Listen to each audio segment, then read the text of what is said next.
नाज़रीन, कराची के इलाके मच्छर कॉलोनी में बिन सिंधी नौजवानन के बेदर्दी से कत्ल करने वाले वाक़े खिलाफ मलीर सिंध अवामी सतह तरफा गुलशन हदीद खां मेमण गोठ अवामी प्रेस क्लब ताईं एहतजाजी रैली कढी वई। तफ़सील ॿुधाइण जे लाइ वीडियो लिंक ते मौजूद है मंजूर सोलंकी। कराची के मच्छर कॉलोनी वाले इलाके में सिंधी बिन नौजवानन के बेदर्दी से कत्ल किया वियो। उन कत्ल के खिलाफ सिंध अवामी सतह तरफा गुलशन हदीद का रैली कढी जो मेमण गोठ के अवामी प्रेस क्लब पहुता मौजूद जो अगवान हैं कारकुनन से गाल बोल क्यों तो उन्होंने जो अधिक छा चवण है। कराची शहर के अंदर या कराची शहर का बाहर भी हैदराबाद में या बिन शहरन में जो सो मुख्तलिफ टाइमन ते सिंधी मानून के जो टारगेट करे कत्ल किया वने तो शहीद किया वने तो धारन के हथा। सो यो इलाही अफ़सोसनाक जो सो वाक़िया हैं जिन ते मतलब जितरो भी ॻाल्हाइजे घटि है। छो तो सिंधी मानू पंहिंजे धरती ते महफूज़ कोन्हे। इहो वॾो हिकिड़ो अलमियो आहे असांजे लाइ।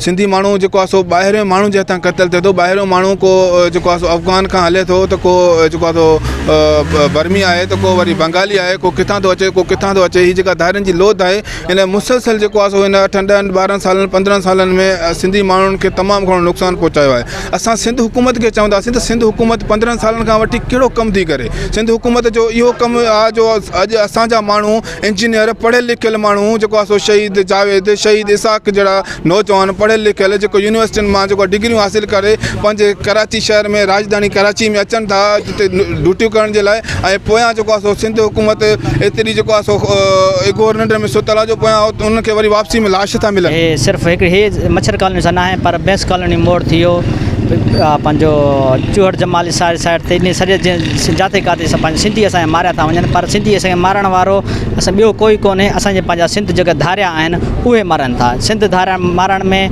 जेको सिंध हुकूमत जे बिल्कुलु हथ आहे ऐं सिंध पुलिस उन्हनि खे सपोर्ट करे थी।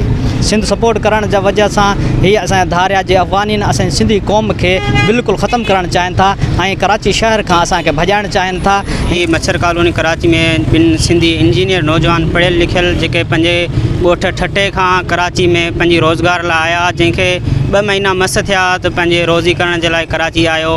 2 महीननि खां पोइ उन्हनि जा लाश जेका पंहिंजे ॻोठ रवाना कया विया आहिनि। इहा धारियनि जी जेका आहे सा ही किरियल बदमाशी आहे। सो असां इनखे चऊं था हाणे फ़िल्फ़ो रोकियो वञे। हर नए ॾींहुं असांखे सिंधी नौजवान जा लाश था मिलनि।